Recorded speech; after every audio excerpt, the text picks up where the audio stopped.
Herbert Wainwright woke up before sunrise like he always did, because habits were the strongest walls he knew how to build, stronger than brick and stronger than money. And he had both. He was 72, long and stooped from a life of running hardwood floors, living alone on the northern edge of San Antonio in a stone house that stayed cool even in July. A house he designed after retiring from the NBA, first as a role player with honest minutes, later as an assistant coach with a sharp eye, and finally as a quiet consultant who said little and invested well. Neighbors thought of him as the polite old man with the slow walk and the steady hands. But inside those hands lived muscle memory and patience, and a calm that did not bend under pressure, the kind that watches the clock and never blinks. And on this particular morning, he brewed coffee, stepped onto his back porch, and listened to doves in the oak trees while the sky moved from navy to pale blue. And he thought about how simple things can be when you keep rules and keep records and keep your temper. A year earlier at a charity banquet, he had met Lila, 24, bright-eyed, sweet-voiced, saying she loved old music and Sunday drives and men who listened. And Herbert had listened because listening was natural to him, because success had come from seeing patterns and hearing edges in the noise, and because the way she looked at him felt like sunshine after long rain. Even if a small part of him, the quiet coach part, took notes in the background as if he were scouting a new player, noticing how her phone always lay face down, how her questions flowed toward codes and gates and safes, and how her smiles widened when cameras came out. He did not accuse and did not pry. He simply prepared in the way he always had. First, by calling his attorney, June Morales, a sharp woman who spoke plain, and signing 3 papers before any flowers were ordered. An ironclad prenup written in simple English with 4 plain rules, a trust that owned the stone house and all its furniture, and a letter on file with the private bank that had paid NBA salaries since before he was drafted. A letter stating that no checks or wires would leave without Herbert in the chair, present, verified, and unhurried. He also updated his security as calmly as a man might check air in his tires, installing discreet cameras under eaves and 1 small dome in the living room ceiling, setting 2 Wi-Fi networks, one that carried the name Guest on a crooked sticky note, and another that no one knew. And he told himself these were not signs of fear, but signs of discipline. The same discipline that had carried him through road games and trade rumors, and the long silence after a season ends. The wedding took place on a hot Friday, with most of the guests being her young friends, and 2 of his old teammates who hugged him with careful joy. And after the vows, he danced 1 slow song and then sat down to watch, thinking how strange and lovely it felt to have company in a house built for one. And he gave Lila the gate code, but not the safe code. And he smiled when she teased him about old man gadgets. And he let himself believe that peace could be simple if you fed it with patience. The days that followed looked smooth on the surface. Lila posted pictures from the patio, learned the names of the baristas at the coffee shop by the highway, shopped for soft robes that hung in the bathroom like pale clouds, and said she would redo the study someday because it felt too serious. While Herbert rose early, stretched, drank black coffee, and drove to the gym to keep his knees alive, all the while noticing small things without letting them rule him. The shopping bags that kept coming, the new gym membership that did not sweat, the friends he never met, the change in her perfume, and once the faint smell of a stranger's cologne when he lifted a towel from the back of a chair. He did not stage a scene or break a glass or throw a question like a grenade. He only wrote dates in a pocket notebook, like he used to track opponent tendencies. And he told himself that truth walks at its own speed and never needs shouting. On the 30th day, when the heat already pressed down by mid-morning, the email came while he was watching the light line crawl across his backyard flagstones. His phone buzzed on the cafe table, and the subject line said, "Let's be adults about this," which made him feel a small, hollow sensation, like a ball falling clean through the net when you expected a bounce. And the message itself was 3 short sentences. She had filed for divorce. She demanded $74 million from your NBA bank account and wanted the house. And she had moved a friend named Jax into the guest room for a few days. Herbert read the email twice without squinting because there was nothing to search for inside those words, and the quiet that lived in him stepped forward, and he typed a single word in reply, "Understood." Then set the phone face down, drank the last sip of coffee, and listened to a dove repeat its low sound as if counting beats. After that, he opened his security app with slow fingers and saw the living room in soft noon light, saw a man with tattooed forearms cross the frame in bare feet, saw the same man use Herbert's remote and grin like he had crossed a line no one could see, saw Lila float into view wearing Herbert's robe and smirk at the camera before turning it toward a plant, not remembering the dome above. And he did not feel the rush of anger people expect in such moments, only a settling clarity, the kind that comes at the end of a long timeout when everyone finally knows the play. 10 minutes later, he sent 3 screenshots to June with the subject line, "Good morning." And by the time the dove settled again, June had called to say 2 sentences of her own. "Are you all right?" and "Meet me at 10." And Herbert said, "Yes, and I will." And he went inside, folded his mug towel over the sink edge, changed into a clean polo, and took the spare keys from a small dish, locking the door behind him with 2 turns, the way he always had. On the drive into town, he stopped at the private bank and asked for Carla, the manager who had watched him age across 3 decades of calm deposits. And he said, "I'm checking the locks." And she said, "They are still locks, Mr. Wainwright, steel and stone." And he asked for a printout of recent activity and for an extra alert in case any DocuSign envelope bearing his name drifted toward their wires. And Carla nodded and said she already liked the way this day would end. At a diner, he ate eggs and toast because the body needs fuel no matter how the mind feels. And at 10 o'clock, he walked into June's office where the air smelled like paper and lemon. And June laid a thin stack of documents on the table and said, "We will answer. We will secure. We will not shout." And Herbert nodded once because that plan fit him like an old jersey.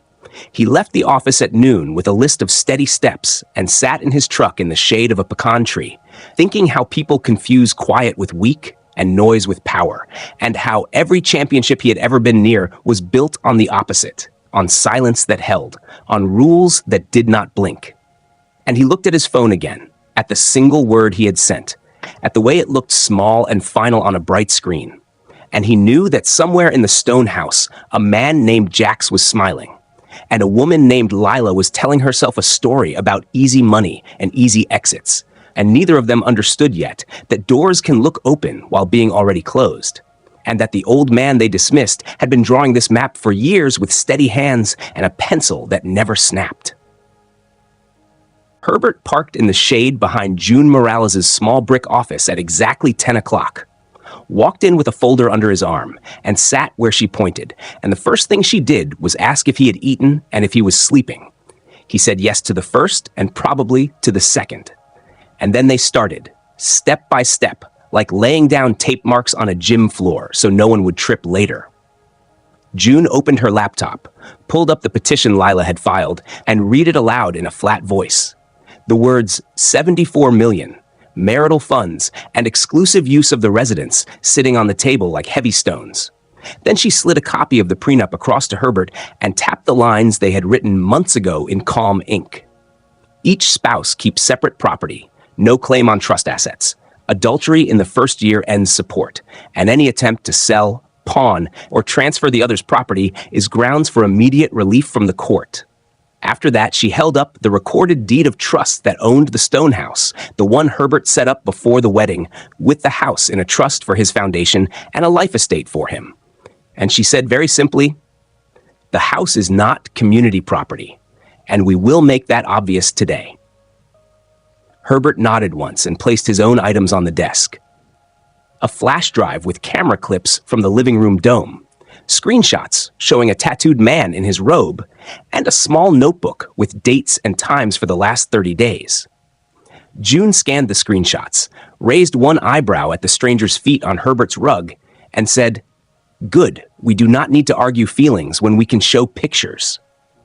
Then she laid out the plan in clear order, so there would be no confusion later. File an answer to the divorce petition, file a temporary restraining order that blocks any sale, listing, loan, or removal of property. Send formal letters to the county clerk and the title plant to flag the trust. Place a litigation hold at the bank so no one can claim ignorance. And request Lila's phone records, gate logs, and any DocuSign history that tries to look like Herbert's hand.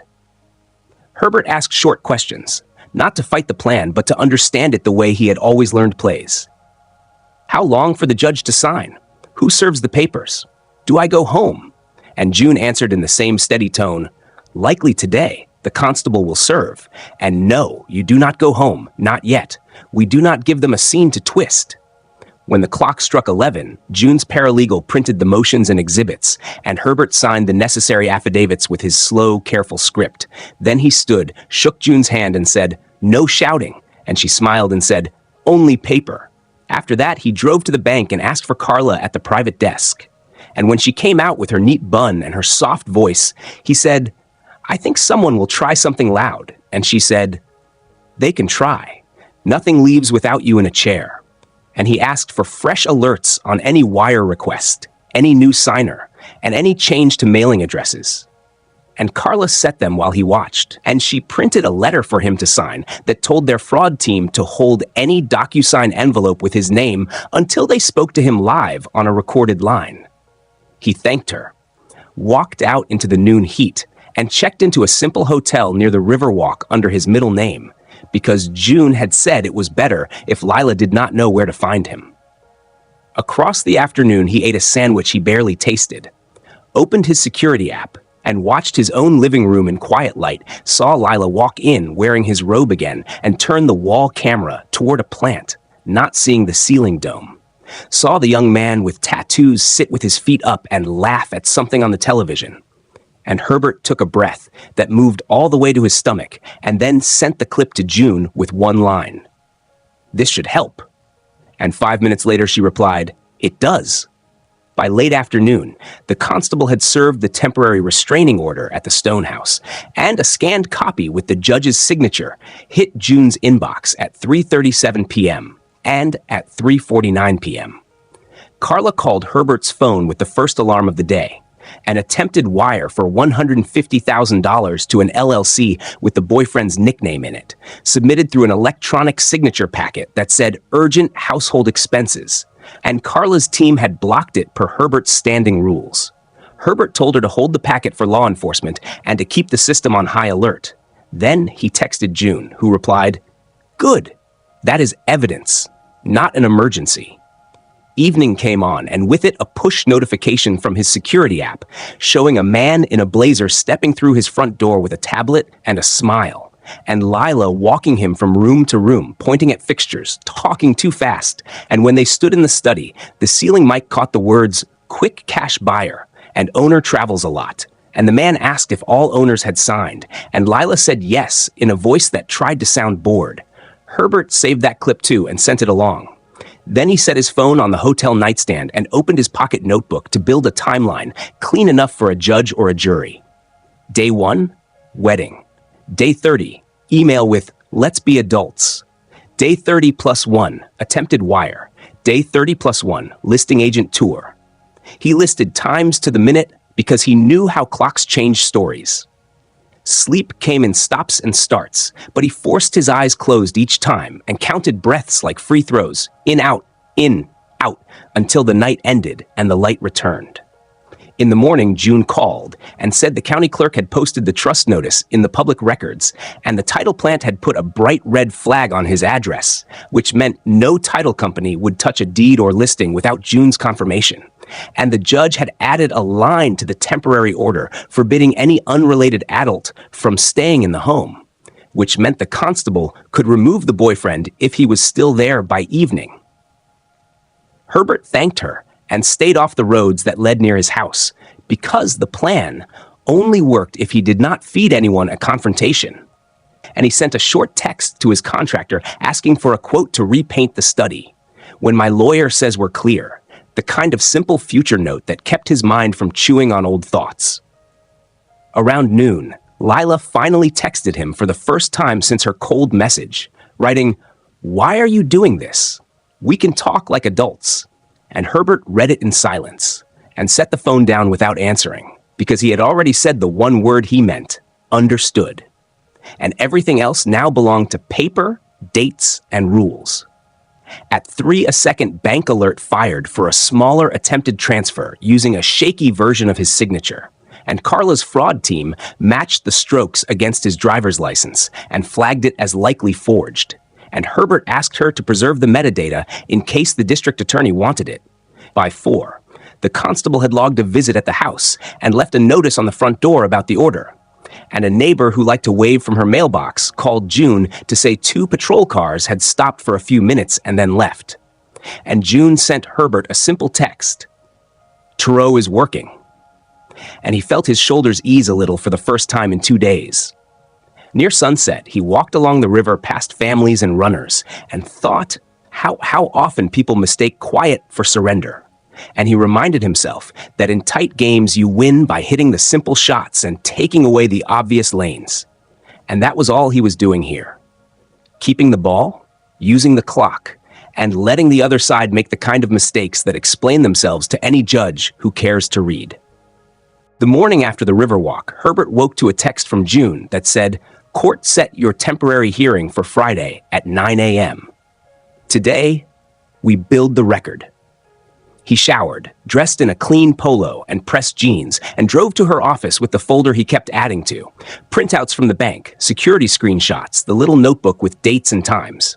June greeted him with coffee and a yellow pad and began in the same calm order as before. First, she filed their formal answer to the divorce. Second, she filed a motion to enforce the temporary restraining order with a request that deputies remove any unrelated adult who tried to stay overnight. Third, she prepared subpoenas, phone records for Lila's number, gate logs from the neighborhood association, account logs from the listing website that had flashed his study to the world, and metadata from the DocuSign packet that tried to move $150,000. Herbert read each page slowly and signed where she placed colored flags. "No speeches on Friday," June said. "Just simple facts and clean timestamps." He nodded. He had built a life on timestamps. When a practice starts, when a whistle blows, when the ball leaves a hand. At 10, Carla from the bank called June's line while Herbert sat across from her. Carla's voice was crisp. "We caught a second attempt, smaller, 25,000, same LLC name with Jacks in it, same envelope style. Blocked it, preserved headers and IP." June thanked her, asked her to send an affidavit, and hung up. "That is not an emergency," she told Herbert. "That is a brick in our wall." Herbert breathed out and let his shoulders fall an inch. After lunch, June's paralegal printed color stills from the ceiling camera. Jax's feet on Herbert's rug, Lila in Herbert's robe, the man in the blazer walking through the study with a tablet. "Do we know his name?" Herbert asked. "Soon," June said. She had already sent the clip to the county real estate fraud unit with a short letter. "Attempted pre-listing while trust on file. Please advise." Herbert spent the early afternoon at the hotel, writing his own timeline in plain sentences so he would not ramble in court. He wrote, "Day 30.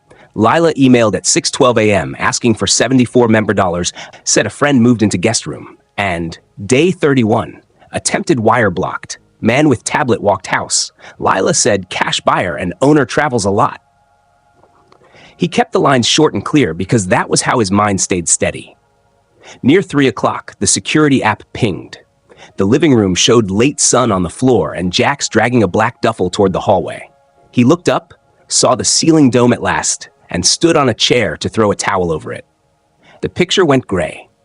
Herbert did not curse. He tapped June's contact and sent one line, "Camera obstructed at 3:04 p.m. June answered in 3 words, "Order covers cameras." At 3:27 p.m., the same neighbor who always waved from her mailbox called June's office because June had asked her for a simple favor. "If you see patrol cars, please tell me the time." 2 deputies just pulled up, the neighbor said. "They're knocking." 10 minutes later, June texted Herbert, "Deputies cleared the towel and warned the boyfriend.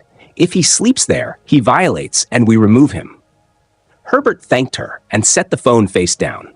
He let the quiet grow around him like slow music and did not stir it with thoughts he could not use. At 5, the man in the blazer appeared again on camera with a different shirt and the same tablet. He and Lila paced the kitchen, whispering near the sink.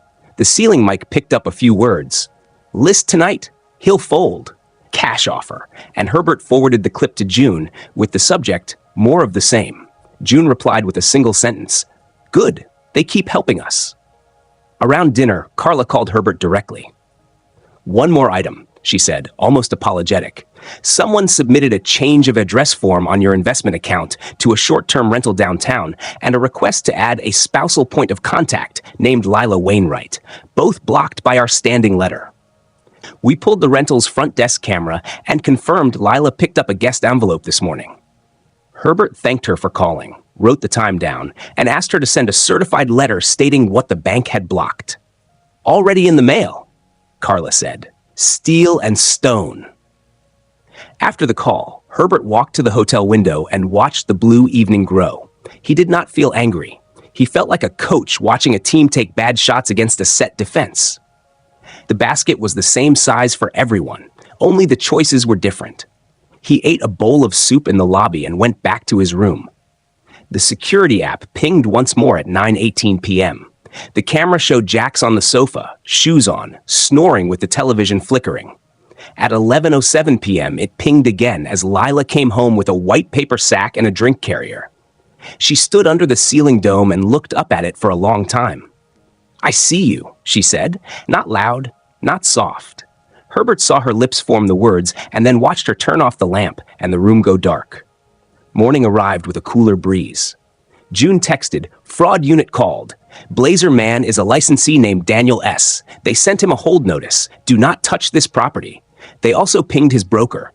Herbert nodded to himself. A name was a thread, and threads pull fast when matched with timestamps.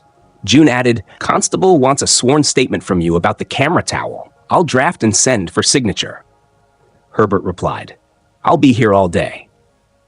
At 10, he drove to the bank to sign Carla's affidavit in person because he liked the feeling of ink on paper when something mattered. Carla met him with a small stack and a steady smile. "I hate that you need this," she said, "but I love that we had it ready."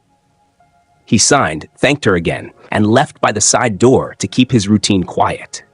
Just after lunch, the security app pinged with a different alert, motion at the study door. The ceiling camera had a wide angle. It caught Lila measuring the desk with a cloth tape and snapping pictures of the framed jerseys on the wall. She set one jersey on the rug and took a photo with her phone at a steep angle like a catalog shot. Herbert sent the clip to June. "They are going to try a quick sale of contents." June wrote back, "Good news, the temporary order forbids removal of furnishings. I'm adding this to Friday's show and tell." At 3, the neighbor texted June again. "Patrol car returned, 3:12 p.m. 10 minutes later, June forwarded a new note to Herbert. Deputies served a written warning for violating the camera clause and reminded Lila of Friday's hearing. They also told Jax he would be removed if he stayed overnight. He said, "Whatever," and asked if the order applied to Fiancee. They said yes. Herbert set the phone down and rubbed the bridge of his nose. He was tired. Not the kind of tired that sleep fixes, but the kind that comes from holding one line perfectly straight while others push. He lay on the bed with his hands on his chest and stared at the ceiling. He thought of old games that turned in the last 6 minutes, not because someone hit a miracle shot, but because someone kept getting stops. That was what he was doing, getting stops. The evening before the hearing, June called with final instructions. "Sleep. Bring your ID. Wear what you always wear. Answer only what is asked. If they try to bait you, let me take the punch." Herbert said, "Yes, ma'am." She added one more piece in a quieter voice. "I filed a notice in the title records that any instrument with your signature must be notarized by 2 specific notaries, me or Carla's in-house. It is a belt on top of suspenders, but belts matter." Herbert thanked her. He brushed his teeth, set his alarm, and tried not to picture his living room with a stranger's feet on his rug. The phone vibrated one last time at 10:41 p.m. A text from Lila. "We can fix this if you're reasonable. Don't embarrass me tomorrow. Let's be adults." Herbert stared at the glow a long moment, then turned the phone face down. He did not type "understood" because he did not need to say it twice. The word was already walking ahead of him, carrying the simple truth into Friday morning. The house sat inside a trust. The money sat behind steel and stone, and the rules he had set before the vows would do the talking now, line by line, time by time, while the rest of the noise ran out of breath. Friday came clear and bright, and Herbert woke before the alarm, dressed in the same neat polo and pressed jeans he always wore to things that mattered, ate a small breakfast he could keep down, and drove to the courthouse in the pale light with June's instructions in his head like a slow drum. Answer what is asked. Keep your voice low. Let the paper speak. They met on the steps at 8:40, June with a slim trial bag and calm eyes, and went through security without a word, then sat at the second row table while Lila and her lawyer slid in across the aisle. Lila in black, with her hair tight, eyes swollen like sleep had not found her, her lawyer shuffling papers and whispering fast. And behind them, Jax took a seat by the wall with a fresh haircut and an empty stare, folding and unfolding a program as if it were a ticket to a game he would not see. At 9 sharp, the judge walked in, a tall man with tired kindness in his face, and called the case, and June stood, said her name, and set the tone in 10 plain words. Temporary orders, Your Honor, with evidence of attempted conversion. Lila's lawyer rose and used bigger words. Unfairness, access, lifestyle. And then the judge lifted a finger and said, I read your filings. Show me facts. So June clicked a small remote, and the screen by the clerk lit up with still images first. Jax in Herbert's robe, feet on Herbert's rug. Lila in Herbert's robe, grinning at the wall camera. Then the ceiling clip rolled, and the courtroom heard the blazer man say cash buyer and owner travels a lot. And June said softly, Exhibit C, and sat, and the judge leaned back and watched without blinking. When the clip ended, he turned to Lila's lawyer and said, Your response. And the lawyer tried to talk about feelings, about loneliness, about sudden marriage strain. But the judge tapped his pen and said, property, like a reminder that walls and deeds do not care about moods. Then he asked June to explain the trust, and June did in simple words a farmer could follow. The house was deeded before the wedding into a charitable trust. Herbert held a life estate, the remainder to his foundation, and nothing could move without the trustee's signature, which was hers by document, and she handed up a certified copy stamped and recorded 9 months before the vows. The judge read the stamp, then looked at Lila. Did you know this? He asked, voice even. Lila said, he hid it from me. And June, still seated, said, we provided the prenup with an attachment that referenced the trust. She initialed each page and handed up that page too, the small initials neat and clear at the bottom. The judge sighed through his nose, like a man who has seen the same play too many times, and spoke his orders in a slow rhythm that filled the room. The temporary restraining order was extended and strengthened. Herbert retained exclusive control of all separate accounts. No wires, no checks, no added signers, without his in-person consent. The house remained within the trust and under Herbert's exclusive control for the duration. Lila could collect her clothing and toiletries with a deputy present, but could not remove or sell furnishings, trophies, or contents. No unrelated adults could stay in the residence. Cameras could not be moved, covered, or disconnected. Any interference would be contempt. The court set deadlines for discovery, a date for mediation, and a review hearing in 30 days. Then he added one more line after June asked for it gently. The bank was ordered to preserve all attempted transfer data, including IP addresses and DocuSign metadata, and to provide an affidavit within 10 days. Carla's affidavit, already signed, slid into the file like a last puzzle piece. Lila's lawyer asked for immediate funds to maintain her accustomed life, and the judge shook his head without looking up. Prenup controls. There is no community estate before me today. Counsel may revisit if facts change with admissible evidence. And he underlined admissible with his tone. When he finished, he looked toward the wall where Jax sat and said, Sir, please stand. And Jax stood with the reflex of someone who has learned to move when told. Are you the individual in Exhibit C? The judge asked. Jax started to speak, then closed his mouth. June stood and said, Your Honor, deputies documented a towel placed over the ceiling camera 2 days ago. The order forbids that. And handed up the constable's note. The judge nodded to the bailiff, who went to the hall and came back with 2 deputies who had taken the earlier call. The judge told them to advise the gentleman that any overnight stay would be contempt and that the house was not available to guests. Jax's mouth moved, But whatever words he planned to throw died at his lawyerless row. The deputies asked him to step into the hall, and he went, brushing past Lila's sleeve without looking at her.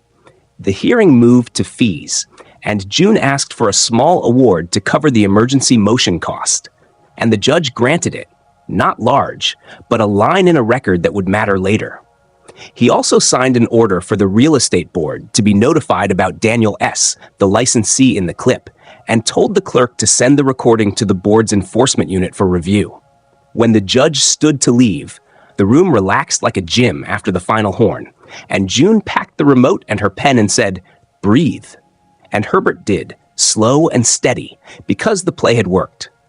Outside in the hall, Lila looked smaller than she had inside, and her lawyer was already on the phone, speaking fast, while a deputy stood 10 feet away without staring, just present. Lila took 2 steps toward Herbert as if to speak, then stopped when June turned her head a quarter inch. No words were needed. The papers were already talking. June and Herbert walked out into the sun, and June said, "Now we watch for the next move." And Herbert nodded and said, "We keep our feet." And June smiled and said, "Exactly." By noon, the clerk's stamped orders were in June's inbox, and Carla had them on file, and the title plant had added a red banner to the parcel entry that said, "Notice, trust restriction, contact counsel," and the real estate board had auto-acknowledged the complaint against Daniel S. And the constable had set a time for Lila to retrieve clothes with an escort. Herbert ate soup and bread in the same diner as before, and checked the security app only twice, once to see the house empty and still, once to see a patrol car roll by slowly and then leave. Around 2, the neighbor sent June a text that said, "A moving van tried to stop, saw the patrol car, kept going." And June forwarded it with a small "good" that looked like a dot on the screen. At 3:30, Herbert and June met in her office to list what came next. Subpoenas out, bank affidavit incoming, gate logs pending, phone records to be collected, and mediation to be scheduled in 3 weeks. June said, "They may try something messy. Pawn tickets, private sales, stories. We will not chase, we will document." And Herbert said, "Yes, because a set defense does not run to half-court fakes." Near 5, an email pinged from the real estate fraud unit. A hold notice had gone to Daniel S. and his broker, and any listing attempt without trustee consent would trigger an investigation. At dusk, as heat lifted off the roadways, Herbert drove the long way to the hotel, past the river and the old missions, and let his hands rest easy on the wheel. His phone buzzed once with a message from an unknown number that said, "You can't do this to people who love you." And he did not answer, because love does not come with forged envelopes and quick sale tours, and because silence now was not cold, it was strong.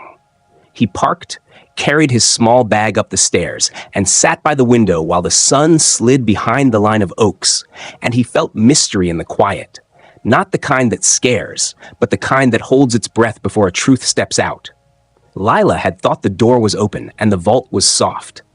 Now the door had spoken, and the vault had answered, and when she realized what he had done, how he had done it before she ever asked for codes, trust, prenup, bank letter, cameras, timestamps, it was already too late, and the game had moved to a court where noise does not matter, and rules do. Monday began with a quiet phone call from June, telling Herbert the constable had set Lila's escorted pickup for 10 o'clock, and that he did not need to be there, only to keep his phone on.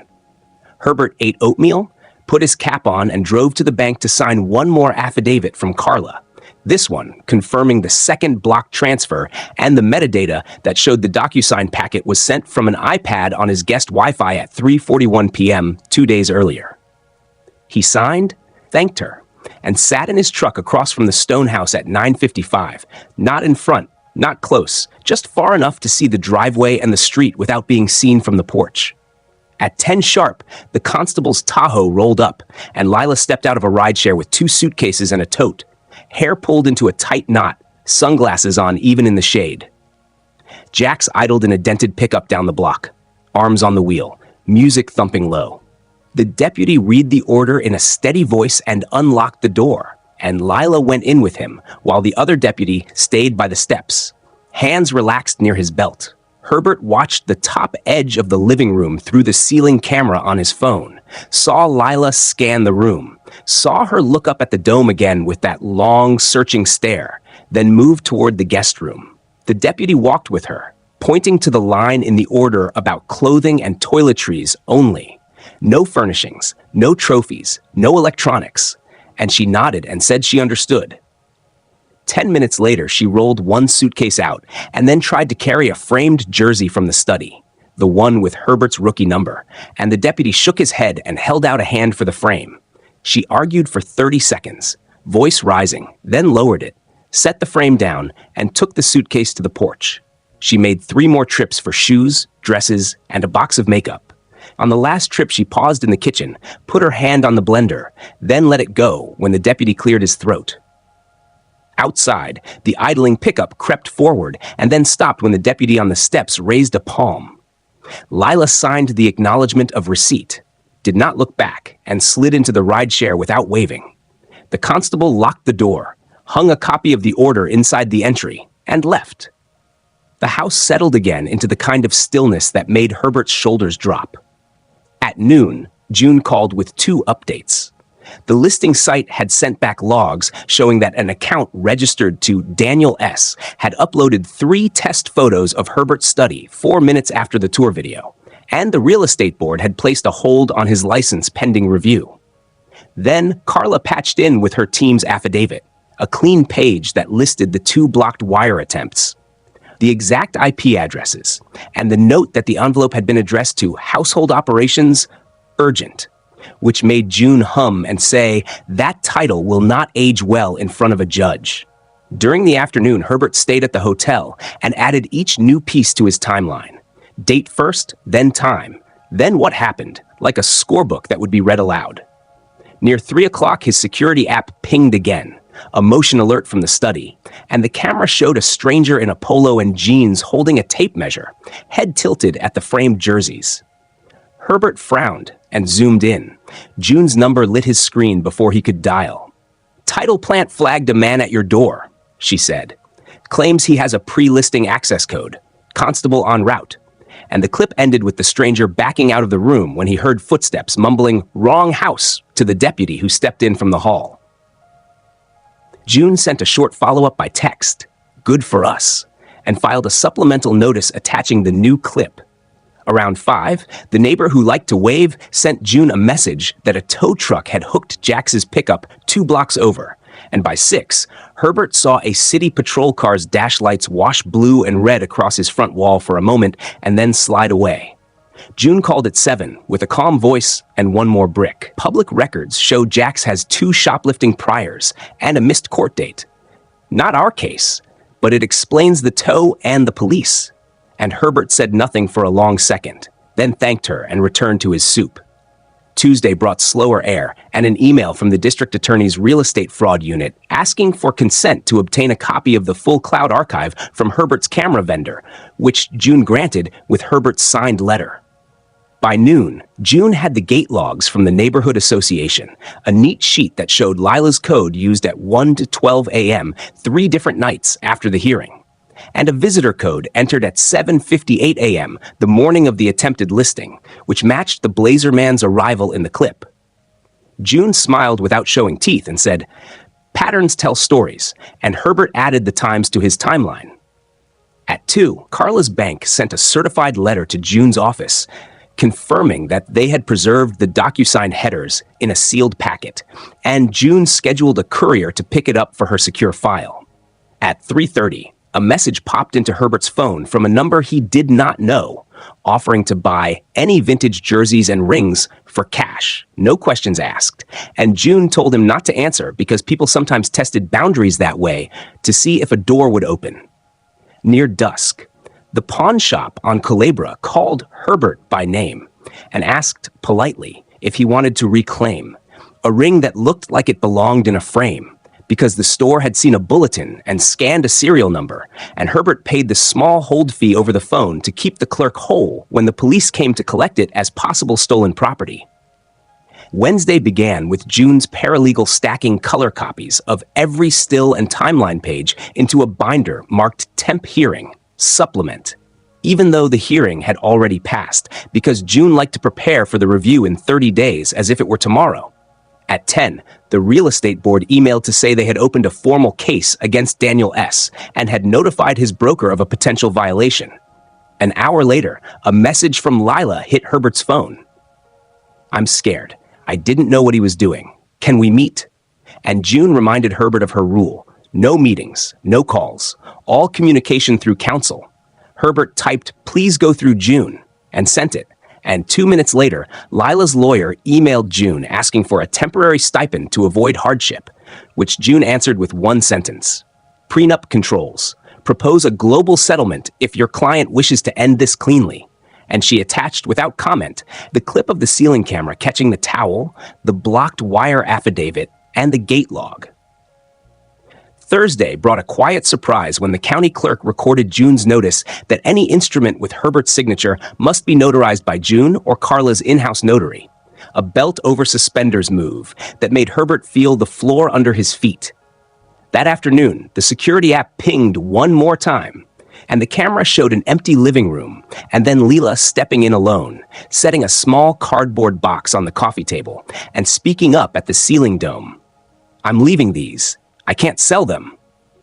And when she left, the deputy walked in, opened the box, and called June from the doorway. Inside lay Herbert's high school watch, a team ring from a charity game, and a framed photo of Herbert's sister. June sent a driver to collect the box and logged the return in her file. Friday closed the week with a letter from the DA acknowledging receipt of the bank's sealed packet and the camera archive, and a separate email from the title company stating that any buyer who touched the address would be warned of a trust bar and a court order. June and Herbert met at her office and reviewed each page in the binder like two people reading a map they had drawn together. She said, "Mediation is set for 3 Tuesdays from now. They will ask for face-saving money. We will offer peace and a small relocation check if she signs a sworn statement about the wire and the listing and waives any claim forever. We will not chase punishment unless she forces it." And Herbert nodded, because that sounded like a final quarter he could play. No hero shots, no noise, only simple passes until the clock reached 0. When he left, the sky over San Antonio was the color of warm metal, and the mystery he felt now was not whether Lila would try again, but whether she understood at last that the doors she thought were open were closed before she touched them, that the lines she tried to blur had been inked months earlier, and that when she realized what he had done, trust, prenup, bank letters, cameras, timestamps, it was already too late. He went back to the hotel, washed his cup, set his phone face down, and let the kind of quiet that holds answers, not questions, fill the room. Herbert marked the days on a small calendar by the hotel phone because it helped him see the path in order. First hearing behind him, escorted pickup done, board complaint open, bank affidavit sealed, mediation set 3 Tuesdays ahead. The following Monday began with June's plain message. "Discovery is arriving. Come by at 9. So he shaved, put on his cap, and drove to her office where the air smelled like paper and lemon again. June slid a thin stack across the table and spoke slowly so each piece would land.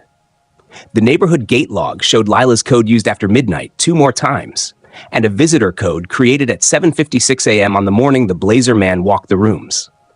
The listing website responded with metadata showing the account Daniel S., uploading test photos from an IP that matched Lila's guest Wi-Fi. The bank's fraud team confirmed both wire attempts came from that same guest Wi-Fi and carried a DocuSign envelope name that read, "Household Operations Urgent." And June said, "When facts line up like this, judges do not need speeches." And Herbert nodded because he had won ugly games by hitting layups and making stops. Mid-morning, the district attorney's real estate fraud unit called June to request a short interview with Herbert to authenticate his camera archive. So Herbert sat in a small conference room with a quiet investigator who asked simple questions. "Is this your ceiling camera? Is this your robe? Did you sign this DocuSign?" And Herbert answered yes, yes, and no, and signed a 1-page declaration under the investigator's calm gaze. At noon, Carla called to say a third, smaller attempt had tried to move $7,500 to a prepaid debit gateway. "Likely a test to see if we blink," she said. "We did not." and she added that their security team captured the device fingerprint and time to the second. Herbert wrote it into his timeline: date, time, attempted move, blocked, and slid the pencil back above the page like he had done 1,000 times with score sheets. In the afternoon, June received a letter from the State Real Estate Board placing Daniel S. on temporary restriction pending an emergency hearing, and the board asked Herbert to make his clips available. June replied with a link to the cloud archive and a note that the trust restriction had been ignored by a pre-listing walkthrough. And then she put her pen down and said, "Pressure like this makes people choose. Some choose truth." And Herbert said, "Some don't," in that even tone that always surprised people. That night, the security app sent a motion ping at 11:48 p.m. Jack slipping in with a backpack and kicking off his shoes as if the order were a rumor, and Herbert did not call or text. He forwarded the clip to June and set the phone face down. At 12:06 a.m., the neighbor who liked to wave texted June, "Pickup parked in driveway again." And at 12:18 a.m., 2 deputies knocked, walked inside, and woke Jax from the sofa. The camera caught the conversation without heat. Order says no unrelated adults overnight. The deputy recited, "You're leaving now," and Jax tried a lean smile and asked if Fiancee counted as related. And the deputy repeated the line in the same tone, then escorted him to the driveway and watched until the pickup turned the corner. Herbert slept after that, not deeply, but enough to wake clear. Tuesday morning brought an email from Lila's lawyer that tried a new lane: temporary stipend to avoid hardship and preserve dignity. And June answered with 3 attachments and 1 sentence: the prenup, the blocked wire affidavit, the gate log, and "Your client may propose a global settlement. Otherwise, we proceed." 2 hours later, a new message from Lila appeared on Herbert's screen, not through counsel. "Please, I didn't know he was using your Wi-Fi. I thought we could sell the house to be fair." And Herbert typed 6 words: "Please go through June. Thank you."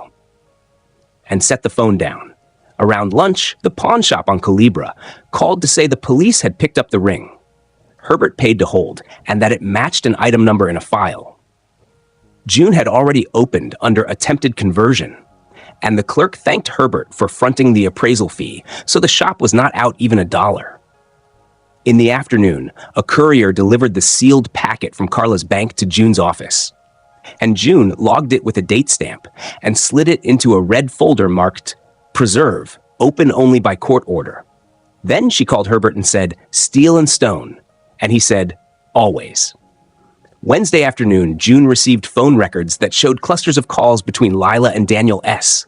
in the days before the walkthrough, plus a half-hour call to a cash buyer number the board recognized in other complaints. And June said quietly, "We are not the first house they tried to hurry." And Herbert felt the odd mix of anger and sadness that comes when you see a pattern that could have hurt others. He asked, "Do we tell anyone?" And June said, "The board knows. The DA knows. Your job is to stay still." And he said, "Understood," because that word had worked for him from the start. Thursday brought heat that pressed like a hand, and a small scene that told Herbert the story was turning. The security app pinged at 2:14 p.m. and showed Lila alone in the living room with a cardboard box. She stood under the dome and said, "I'm leaving these. I can't sell them." And when she left, a deputy stepped in, opened the box, and called June. Inside lay Herbert's sister's picture, the charity ring, and the high school watch he thought was gone. June sent a runner to collect the items and logged the return as voluntary, then emailed Lila's lawyer to confirm receipt. Near dusk, the real estate board emailed that Daniel S.'s emergency hearing was set for the following week, and that they had notified his broker and insurer. At dinner, Herbert ate slowly in the hotel cafe, watched a game on mute, and wrote 3 more lines in his timeline, ending with "box returned, photo, ring, watch." And he felt something loosen in his chest that was not joy, but something close to relief. Friday morning, June called with a new offer that had come by email at 8:02 a.m.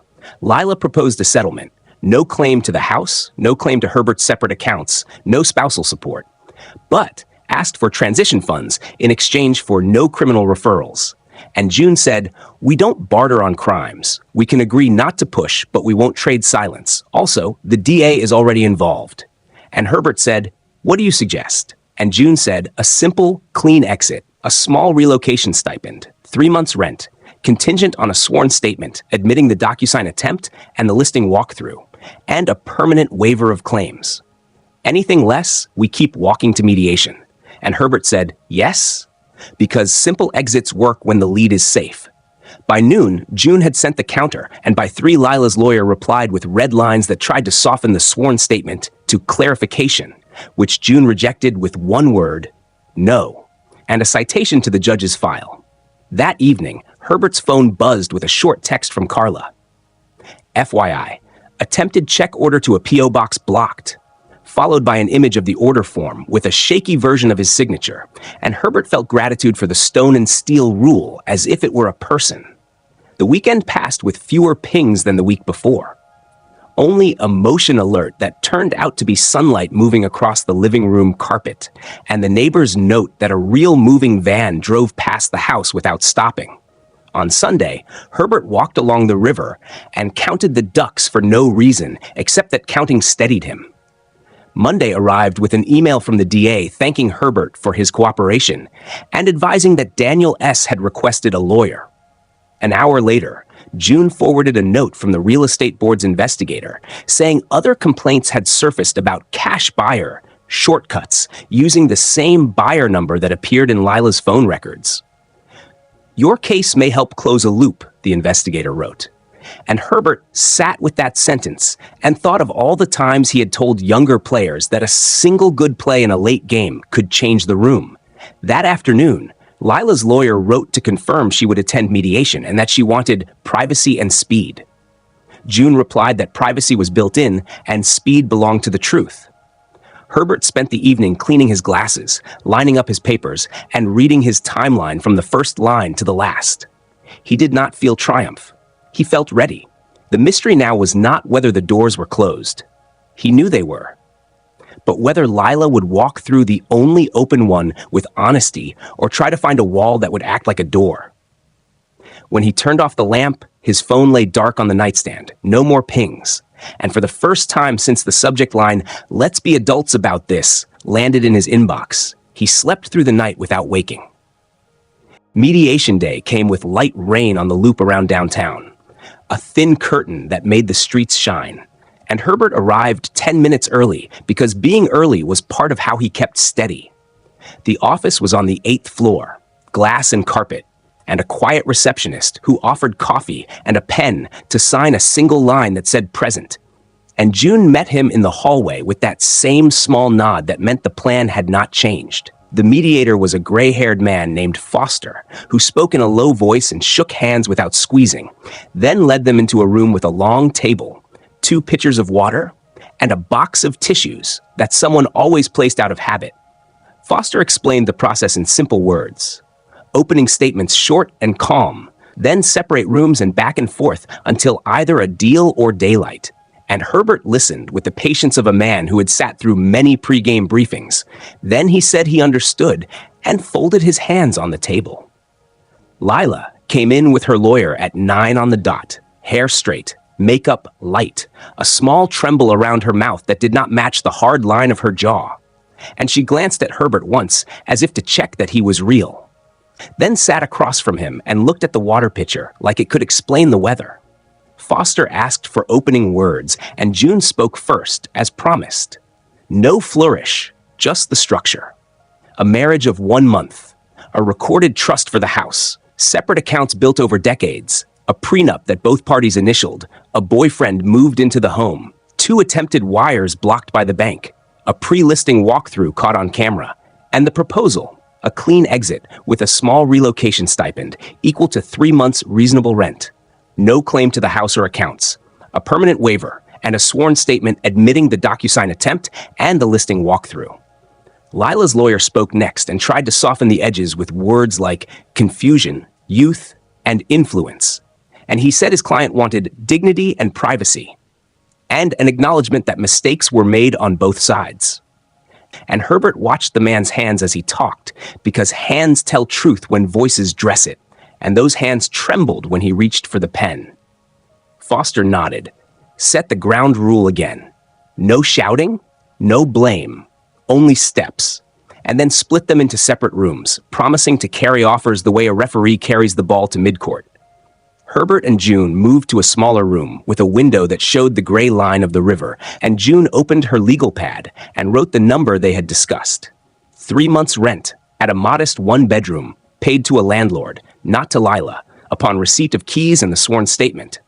Foster came in and asked for the paper, read it, and said, "Clean," then left to carry it down the hall. Minutes moved like slow water, and Herbert listened to the HVAC hum and the small click of June's pen and thought about how noise had never won him a game in his life. Foster returned with a counter that tried to rearrange the shape without changing the weight. 6 months' rent, paid directly to Lila, no sworn statement, and a mutual clarification that the wire attempt was a miscommunication about household management. June shook her head and slid the original back with 2 notes. 3 months, paid to landlord, and sworn statement required. And Foster carried it away. The second round brought something new. Lila would agree to admit the listing walkthrough in a private statement, but not the wire attempt. And Herbert felt a small shift in the air because people always move toward the truth in steps, not leaps. June lowered her voice and said, "We hold the line."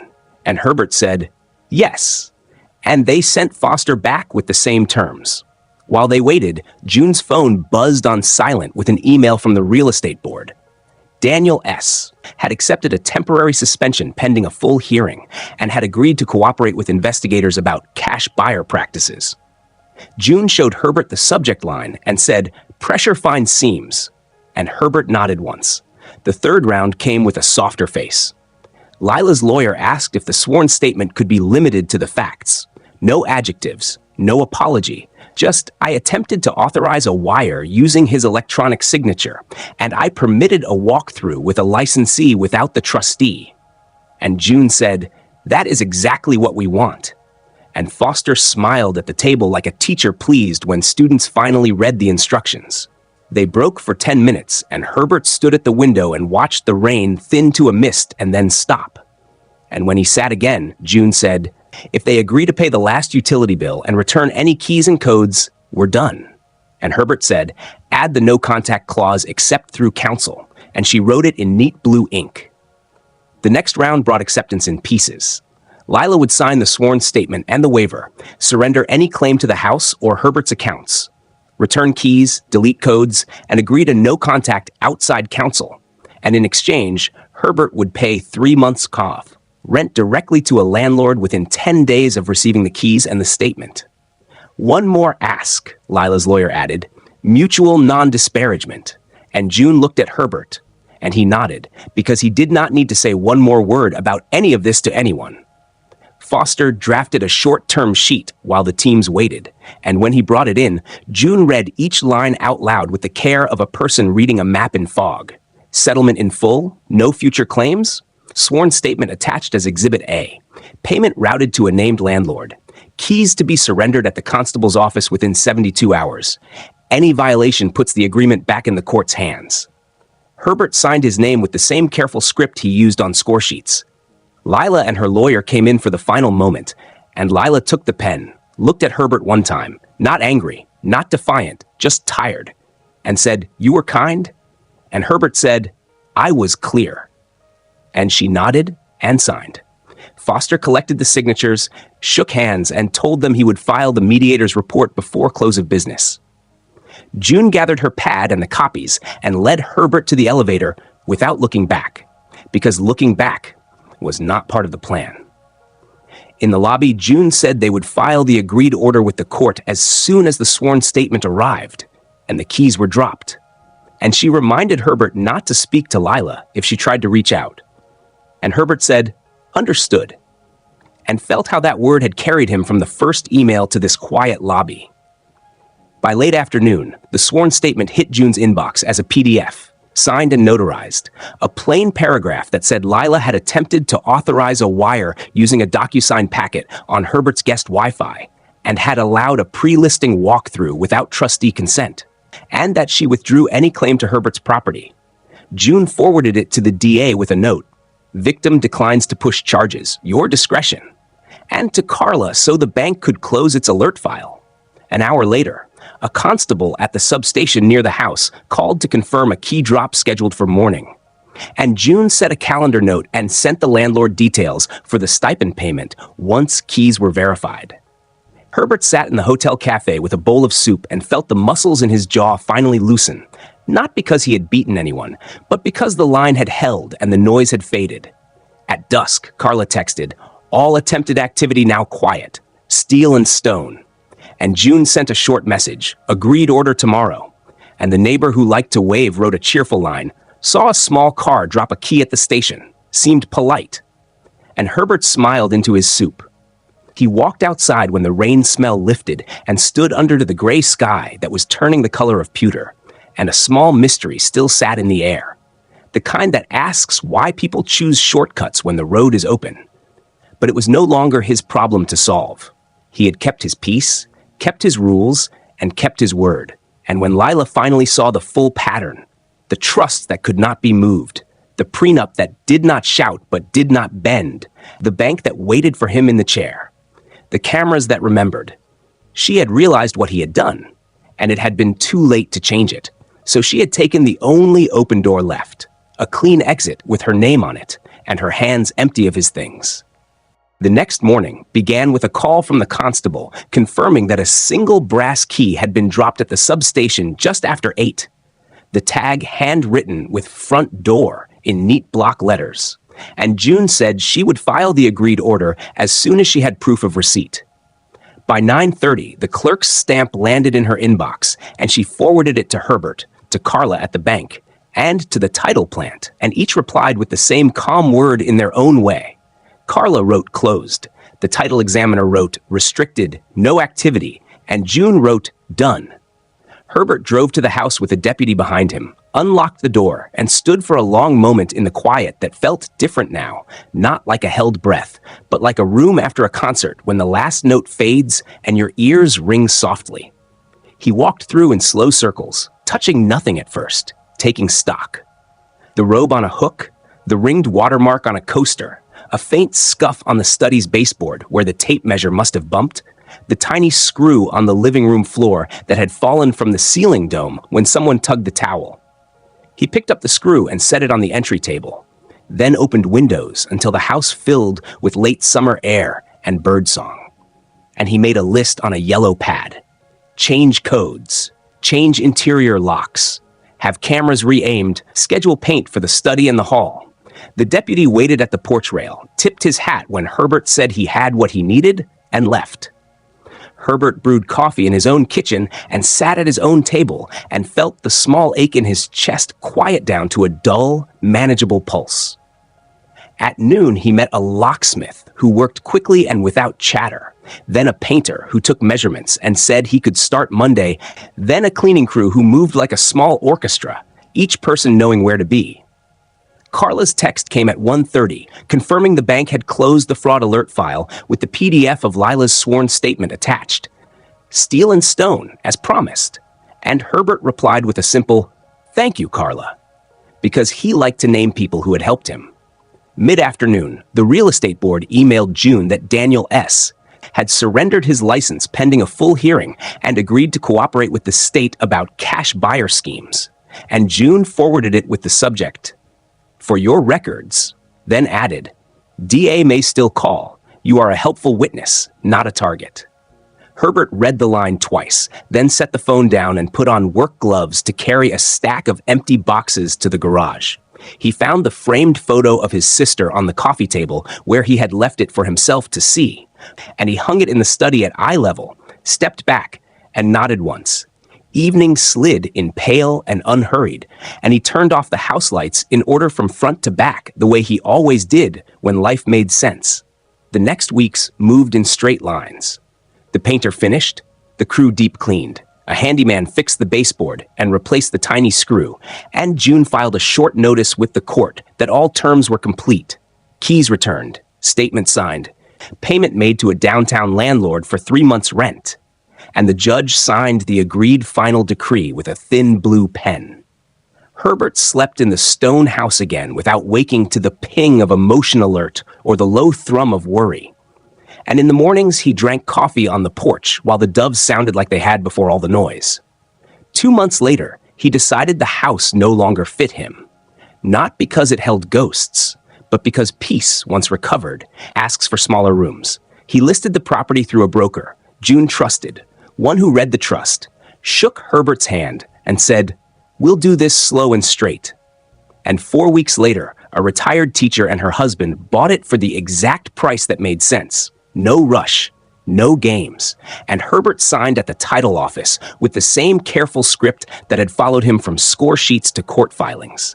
He moved to a simple place outside Bourne, a low house with a workshop and a view of live oaks, where the evening cooled like water poured from a pitcher, and the mornings smelled like cedar. He built a workbench and then built benches for the church playground, a cedar chest for a neighbor's new baby, and a frame for an old team photo that a grocery store bagger recognized and asked him to sign. He met the mail carrier by name and learned the rhythm of the creek after rain. Once a week, June called with a clean update. DA filed in the Daniel case. Board hearing next month. No further contact from Lila. And Carla sent a holiday card that said steel and stone in a looping hand that made him laugh. One afternoon, a letter arrived from Killeen, written by a woman who said her brother, a soldier, had nearly lost his house to a quick sales scheme until their lawyer mentioned a case out of San Antonio that showed exactly which filings to make and which calls to place. "You don't know us," the letter said, "but your calm saved us money and heartbreak. Thank you for keeping notes." Herbert read it twice and pinned it to a corkboard above his bench, next to a folded program from his last game as a player, and a list of cut lengths for cedar. He thought of the way the first email from Lila had sounded.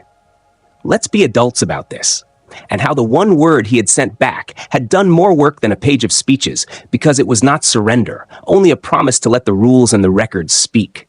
Sometimes, toward dusk, he felt a small mystery settle over the yard, the kind that is not fear, but a question you cannot fully answer. Why do people choose shortcuts when the road, though longer, is wide open? And he would breathe once, slow, and then sand the edge of a board until it felt like water under his hand. The DA called him once, months later, to say Daniel S. had pled to a set of ethics violations and would testify in a broader case about the cash buyer who pressed quick deals on distracted families, and that Herbert's sworn statement had sat in the middle of the pattern like a compass. June called the same day to say the judge had closed the divorce file with a simple notation, agreed, final, and that no further hearings would be set. On a quiet Saturday evening, a message from an unknown number arrived on Herbert's phone. "I'm sorry for everything. I hope you're okay." And he did not reply, not from hardness, but because the settlement said no contact, and because silence now was an honest thing, not a weapon. He stood at the porch rail and watched 2 deer cross the far line of the property and disappear into the brush. And he thought how the best plays are the ones that look simple from the stands and take a lifetime to learn. When he turned in for the night, he checked the doors by touch, the way he always had, and laid the phone face down without expecting any ping. The word that had carried him from the first day to the last, understood, still fit in his mouth like a clean shot, leaving fingers small and sure. And when Lila had finally seen the whole shape of what he had done, trust set before vows, prenup in plain words, the bank that would not move without him in the chair, the cameras that kept time like a scoreboard. She had learned, as others did after her, that by the time she looked for a shortcut around those lines, it was already too late. Herbert slept with the window cracked, the cedar smell moving through the room, his peace not loud and not fragile, only steady, like a heartbeat he could hear when the night went very still.